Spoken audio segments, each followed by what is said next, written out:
마태복음 27장 27절에서 31절까지의 말씀을 제가 읽겠습니다. 이제 다 같이 자리에서 일어나 하나님의 말씀을 경청하십시오. 이에 총독의 군병들이 예수를 데리고 관정 안으로 들어가서 온 군대를 그에게로 모으고 그의 옷을 벗기고 홍포를 입히며 가시관을 엮어 그 머리에 씌우고 갈대를 그 오른손에 들리고 그 앞에서 무릎을 꿇고 희롱하여 이르되 유대인의 왕이여 평안할지어다 하며 그에게 침뱉고 갈대를 빼앗아 그의 머리를 치더라. 희롱을 다한 후 홍포를 벗기고 도로 그의 옷을 입혀 십자가에 못 박으려고 끌고 나가니라. 아멘. 자리에 앉으시기 바랍니다. 하나님께서 이 말씀으로 우리에게 은혜 주시기를 원합니다.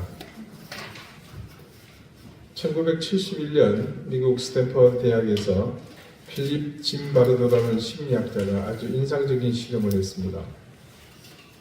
그와 동료들은 스탠퍼드 대학의 심리학과 건물 지하를 감옥으로 만든 다음에 그 대학 재학 중인 24명의 중산층 가정의 자녀들을 모집했습니다. 그리고 임의로 반을 나눠서 그중 반은 죄수의 역할을, 그리고 나머지 반은 간수의 역할을 각각 맡겼습니다. 실제로 그 절반인 12명은 그들이 만든 감옥에 들어갔고 나머지 12명은 간수로서 역할을 진행했습니다. 그리고 2주 동안 그 심리학자 팀은 이들을 관찰하고자 했습니다.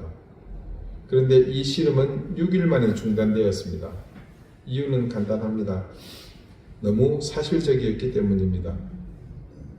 간수 역을 맡은 학생들이 역할에 너무 몰입한 나머지 죄수 역할을 맡은 학생들을 때리고 억압했기 때문입니다.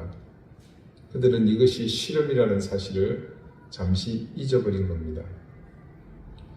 이 심리학자인 필립 짐바르도는 이후 30년 동안 이 실험 결과를 분석하고 이런 실험의 결과가 다른 영역에서 어떤 의미를 가져올지 연구했습니다. 그 결과 그는 우리는 모두 누구든지 지킬 박사에서 한순간 하이드로 바뀔 수 있다는 것을 발견했습니다. 그런데 그보다 앞서 1963년 예일 대학의 스탠리 밀그램이라는 학자는 더 의미 있는 실험을 했습니다. 그는 길거리에서 시간당 $4, 그 당시로서는 굉장한 금액입니다. 그런 돈을 지급하는 조건으로 사람들을 무작위로 모집했습니다. 모집된 사람들의 과제는 아주 간단했습니다. 그렇게 모집된 사람들은 측정기와 눈금판이 있는 방으로 인도되었고 옆방에는 그들 외에 다른 사람들이 대기하고 있습니다. 그들은 다른 방에 있는 사람들에게 준비된 문제를 읽어줍니다. 그리고 옆방의 사람들이 틀린 답을 말하면 오답을 말한 그 사람에게 전기 충격을 주는 것이었습니다. 생뚱맞은 장난 같은 실험입니다만 실제 이 실험은 권위 있는 사람이 치명적인 수준까지 전기 충격의 한도를 높여야 한다고 요구했을 때에 과연 실험 참가자가 어디까지 따르는지 살펴보기 위해 고안한 실험입니다. 실제로는 상대방에게 전기 충격이 가해지지는 않았습니다. 물론 참가자는 실제로 전기 충격이 가지 않는다는 사실은 알지 못했습니다. 실험에 참여한 사람들은 상대방의 목소리는 들을 수 있지만 모습을 보지는 못했습니다. 실험 전 사전 브리핑에서 연구자들은 오직 1% 정도의 사람만이 사망 수준의 전기 충격까지 갈 것으로 예측했습니다. 하지만 그들의 예측은 여지없이 빗나갔습니다. 실제로 그 실험이 시작되자 65%의 참가자들이 분명 옆방에서 자신이 스위치를 올려 그 전기로 상대방의 고통스러운 비명이 들렸음에도 불구하고 무려 450V까지 전기를 올렸다고 합니다. 심지어 옆방에 있는 사람이 쓰러져 기절했는데도 불구하고 권위자가 실험을 끝까지 마쳐야 한다고 말하자 실험에 참여한 사람은 여전히 최고 전압인 650V까지 전기 충격을 가했다고 합니다. 여러분, 우리 가정용 전기가 220V입니다. 혹시 실수로 스친 기억이 있는 분들은 그 충격의 세기를 잘 아실 겁니다. 짐바도르도 또 밀그램도 그 실험에서 증명된 분명한 한 가지는 보통 사람들도 기이하고 끔찍한 일을 하도록 설득될 수 있다는 점입니다. 이데올로기와 권위 그리고 점진적인 둔화감만 잘 조화를 이루면 우리는 모두 예수님을 죽이라고 선동하는 군중들의 외침처럼 다른 사람을 파괴하는 괴물이 될 수 있습니다. 우리가 하나님을 바라보지 않고 우리를 부르신 이가 우리가 어떤 존재가 되기를 원하시는지 깊이 있게 성찰하지 않을 때 우리에게도 직면할 수 있는 현실입니다. 여기 로마 군인들이라는 다수가 행하는 악행을 보면서 그들 다수의 죄악이기에 우리와 무관하다는 함정에 빠질 수 있습니다. 하지만 과연 그럴까요? 왜 그런 말이 있지 않습니까? 모두의 것은 누구의 것도 아니다. 아주 우스운 오류 중 하나인데요.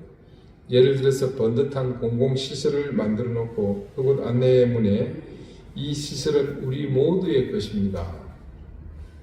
그렇게 안내문을 기록한 이유가 뭐겠습니까? 내 것처럼 소중히 가꾸자고 그렇게 설득하고 있는 거 아닙니까?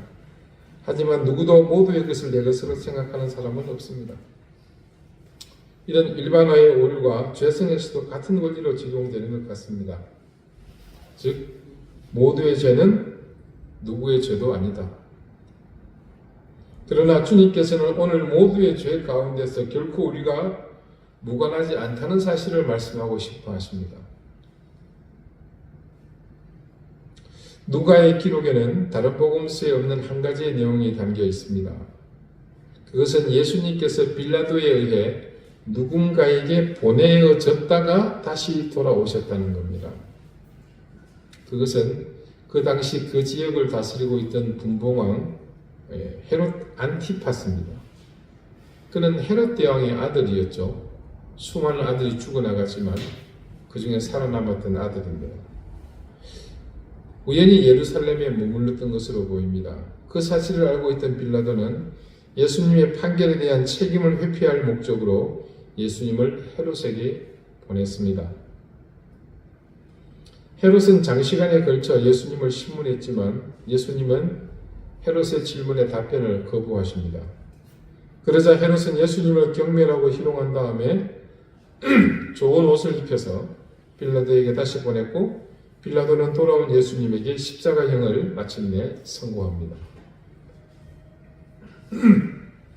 요한은 빌라도가 판결을 내리기 전에 예수님께서 심하게 채찍질을 당하신 것으로 기록하고 있습니다.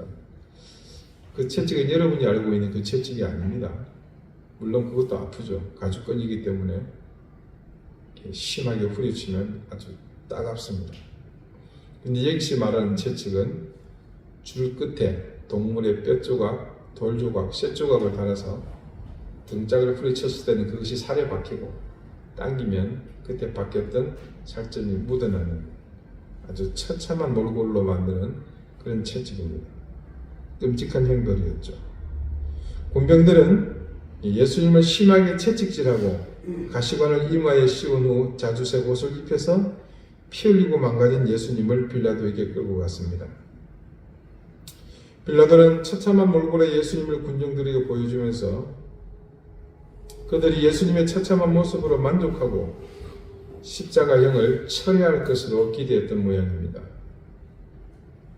그러나 빌라도의 그런 기대는 빗나갔습니다. 군중들에게 동정심은 처음부터 없었습니다. 빌라도의 그런 기대에 돌아온 것은 더 강한 어조의 압박뿐입니다. 이제는 대놓고 십자가에 못 박으라. 그리고 이어 로마 군병들의 조롱과 모욕이 이어집니다. 마태와 마가도 역시 같이 기록하고 있습니다. 예수님께서 심하게 채찍질을 당하시고 다시 총독에게로 끌려가셔서 조롱과 모욕을 당하신 것으로 증언합니다. 예수님께서 로마의 군병들에게 모욕과 조롱을 당하신 사실은 모두가 사복음서 모두가 동일하게 증가하는 사건입니다. 로마의 병사들은 예수님의 살을 찢는 것에 만족하지 않았습니다. 그러니까 육체적인 고통을 가하는 것으로 그들은 충분하지 않았습니다. 예수님의 인간성을 말살시키고 영혼을 파괴하고자 했습니다. 예수님을 요새의 뜰 안으로 끌고 간 다음 온 부대원을 불렀습니다. 300명, 많게는 600명에 이르는 병사들이 아무런 저항할 힘조차 없는 피투성이가 된 예수님을 보려고 모였습니다.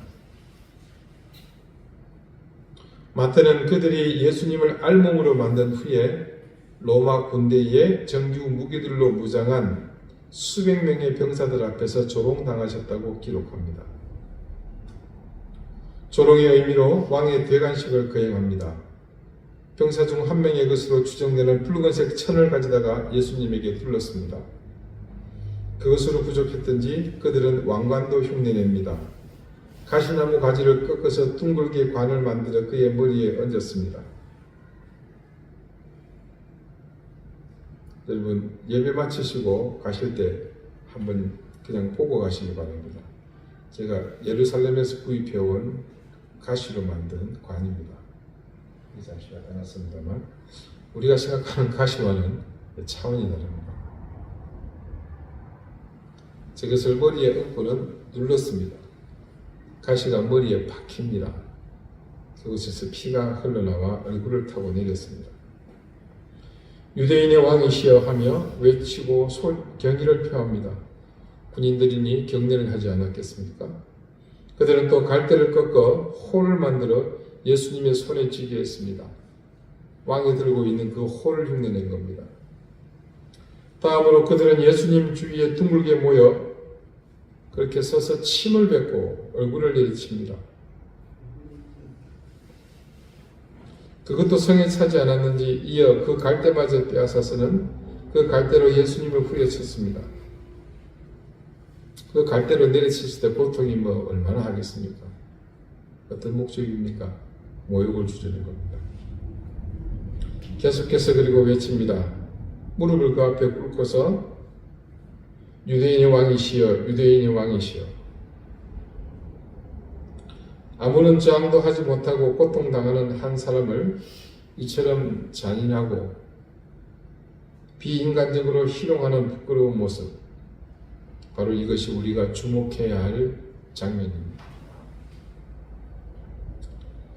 세계 최강의 군대 앞에 자신의 몸을 가눌 힘조차 없는 피투성이가 된 33살의 남자, 어떤 거대한 조직을 가지고 있어서 무력을 행사할 군대의 장군이 아닙니다.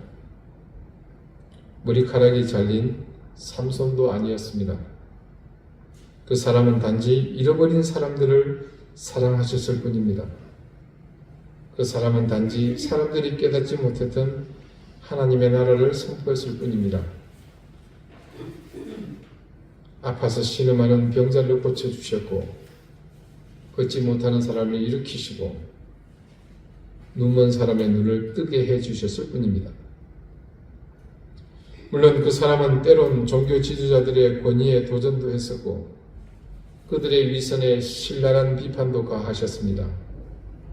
하지만 아무리 양심을 상실한 포악하고 비열한 법정이라고 할지라도 이토록 참혹하게 한 젊은이를 짓밟을 수는 없었습니다.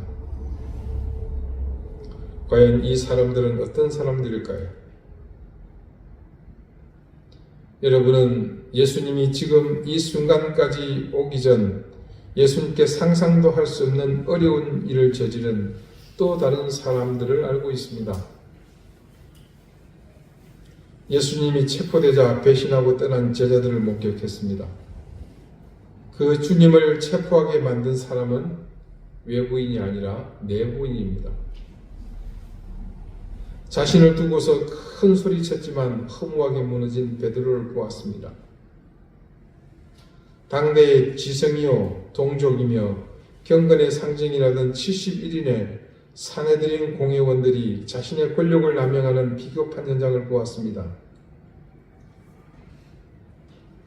군중 심리에 휩싸여서 바나바를 놓아달라고 소리치는 어리석은 사람들도 보았습니다. 그리고 오늘 로마의 군병들은 지금 예수님을 발가벗겨 놓고 채찍으로 내리치며 살점이 떨어져 나가는 것을 지켜보며 즐거워했습니다. 침을 뱉고 조롱하며 모욕을 주었습니다. 여러분, 과연 이 군병들은, 그리고 주님께 극한 고통을 안겨주었던 사람들은 모두가 악마인가요? 오늘 우리가 만나는 이 사람들은 좀처럼 우리의 생각 안에 머물지 않았던 부류입니다. 하지만 분명 우린 이 로마의 군병들을 보아야 할 이유가 있습니다. 그것은 다름이 아니라 역사를 통해서 보편의 인간이 서로에게 비인간적인 행위를 저지를 수 있음을 극명하게 보여주기 때문입니다. 그래서 이 역시 예외 없이 우리의 이야기가 될 수 있기 때문에 신중하게 주목해서 보아야 할 사람들입니다. 아마 우리는 나는 결코 그런 짓을 하지 않을 것이다. 나는 결코 죄 없는 사람을 희롱하고 때리고 위협하며 공포심을 느끼게 하는 걸 즐겼던 로마 군병들과 같이 하지 않았을 것이다 라고 말할 수 있습니다. 그러나 그것은 언제까지나 우리의 생각과 의지일 뿐입니다. 현실은 우리 생각, 우리 의지 편 아닙니다. 미국 워싱턴을 혹시 가보신 적이 있으십니까? 여기 다녀오신 분들은 잘 알겠지만 그곳엔 참 볼거리가 많습니다. 제일 먼저 뭐가 있습니까?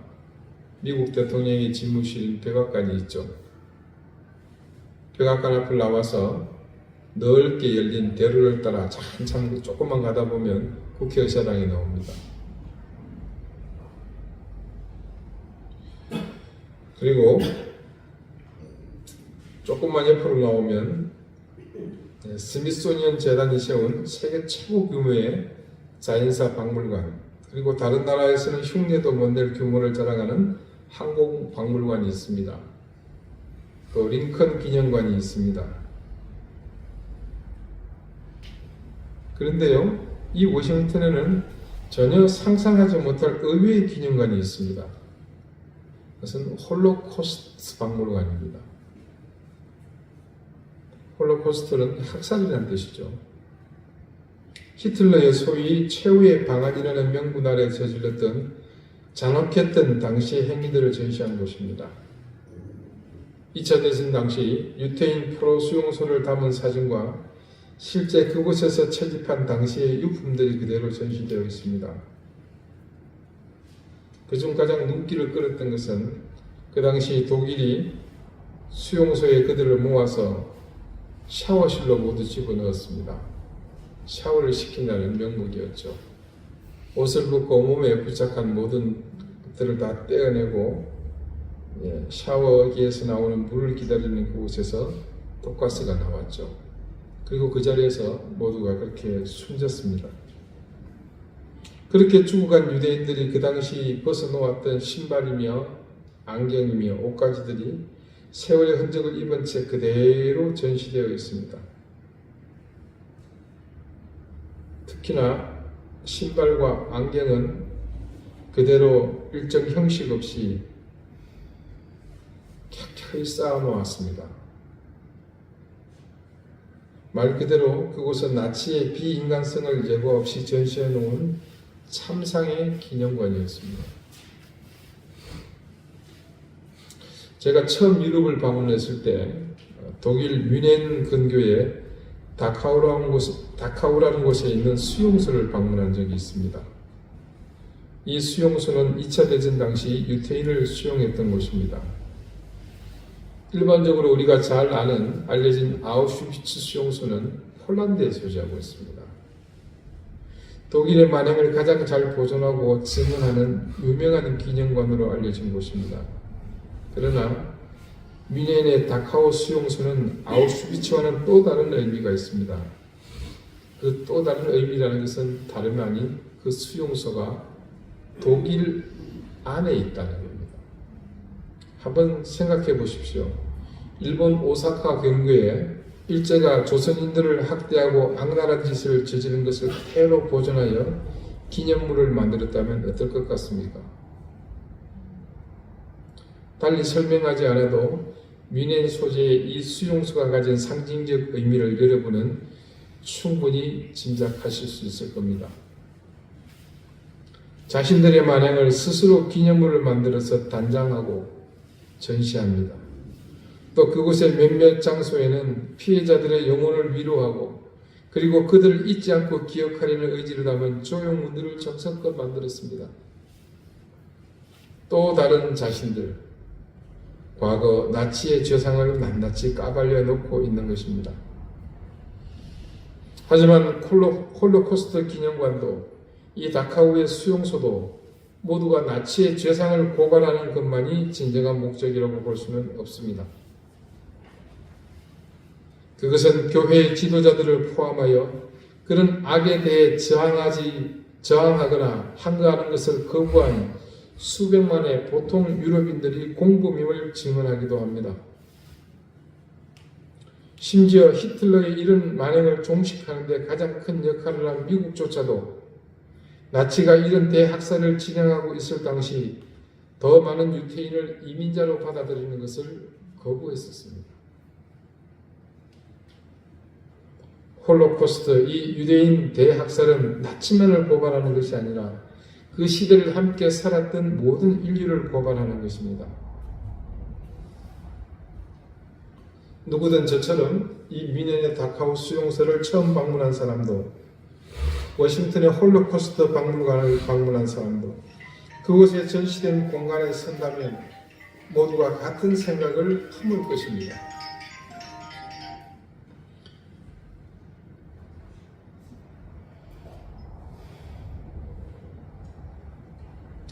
저는 이 두 곳을 모두 다 가보았습니다. 그때 제게도 내가 저지른 만행이 아니었지만 마음이 무거웠고 한편에서는 죄책감도 밀려왔습니다. 바로 이것이 이 기념관과 수용소를 단장해 놓은 목적입니다. 즉 이곳을 방문한 사람들이 다시는 이런 일이 발생해서는 안 된다는 결심을 하고 그곳을 떠나는 것이 바로 그런 시설을 준비하고 건립한 목적일 것입니다. 우리가 예수님의 고난과 죽음의 과정들을 보는 시각도 그와 같아야 할 줄 압니다. 그 말씀들은 이 홀로코스트 박물관이나 수용소와 같은 것입니다. 예수님의 순환과 죽음에 관한 이야기는 그래서 우리 모두의 영혼에게 느끼게 하시고 깨닫게 하시려는 하나님의 의도하심이 있다고 보는 겁니다. 하나님이 인간이 되셔서 우리 가운데로 걸어오셨을 때 인간인 우리가 하나님을 향해서 행한 비극적인 행태를 선명하게 보여주시면서 너희의 시대에 내가 다시 간다면 너희들도 이들과 똑같이 나를 대할 수 있다는 경고와 교훈을 우리에게 주시려는 겁니다. 사도 요한은요, 자신이 기록한 복음서의 첫머리에 예수님이 말씀이 되셨다고 선언했습니다. 예수님은 우리와 소통하기 위해서 하나님의 말씀이 육체를 입으신 하나님의 매개체라는 것을 가장 적절하게 표현했습니다. 하나님의 신성한 속성은 하나님의 인격과 사랑 그리고 인간을 향한 계획을 드러내기 위해서 인간의 육체와 연합되었다고 보는 겁니다. 예수님의 순환과 죽음은 결코 우연이 아닙니다. 그분은 자신이 당할 고난의 최후 결말이 어떠한지 이미 아시고도 그 길을 택하셨습니다. 또한 그분은 그 잔인한 채찍과 가시면류관 그리고 십자가의 모두를 의도적으로 조용히 그리고 위험 있게 마주 대하셨습니다. 그 극한의 고통을 문자가 아닌 당신의 육체로 써나가셨습니다. 그리고 그분은 벌거벗겨진 채로 거기 참혹한 그 현장에 서 계시면서 이렇게 우리에게 말씀하십니다. 너희는 아직도 너희를 향한 아버지의 사랑이 이렇게 크다는 것을 보지 못하느냐? 너희를 얻기 위해 기꺼이 고통받고 심지어 죽기까지 너희를 사랑한다는 것을 깨닫도록 하기 위해 내가 이 땅에 온 것이 이제 보이느냐? 말씀이 육신이 되셨다는 진짜 의미는 바로 그것입니다. 예수님은 말 한마디로 그들 모두를 파괴하거나 찢어 죽일 수 있었습니다. 하지만 그 모든 수치와 모욕을 침묵으로 다 받아내셨습니다. 주님께서는 왜 침묵하시며 이 수치와 모욕을 받고 계신 것일까? 그것은 당신께서 지금 당하고 있는 이 모습을 통해 하나님께서 우리에게 은혜를 주시기 위해 치른 값비싼 대가를 배우도록 하기 위함이었습니다. 예수님께서는 복수심에 굴복당하는 것을 거부하는 사랑을 보여주셨습니다. 그분은 원수라도 그들이 자유를 얻도록, 그리고 그들이 사랑받는 자녀와 친구로서 바른 관계를 회복할 수 있도록 원수를 사랑하기로 결심하셨습니다. 바울은 로마서 5장 8절에서 우리가 아직 죄인 되었을 때에 그리스도께서 우리를 위하여 죽으심으로 하나님께서 우리에 대한 자기의 사랑을 확정하셨느니라 라고 말하고 있습니다. 그 확정이라고 말하는 것이 바로 우리가 지금 매주일 만나고 있는 철저한 이 희생의 행위들입니다. 즉, 십자가는 하나님의 완전한 사랑을 보여주는 매개체였던 겁니다. 여러분, 십자가는 그 당시 모든 사람들에게 그 형상만으로도 끔찍한 의미를 담고 있는 것이었습니다. 근데 그 끔찍한 기억, 처참한 처형의 도구, 참혹한 죽음의 도구에서 이제는 생명과 구원의 도구요, 통로가 되는 상징으로 새로워졌습니다. 그러므로 말씀이 육신이 된 것은 기독교의 교리가 형이상학적인 논리의 종교가 아니라 인간의 그 변정적 요소를 충족시키는 단순한 문자에 의존한 종교가 아니라는 것을 보여주는 명확한 증거입니다. 고통의 순간 주님께서 십자가에 달려 돌아가시기까지 24시간의 행동은 곧 우리 기독교 신앙이 나아갈 바를 비춰주시고 있습니다.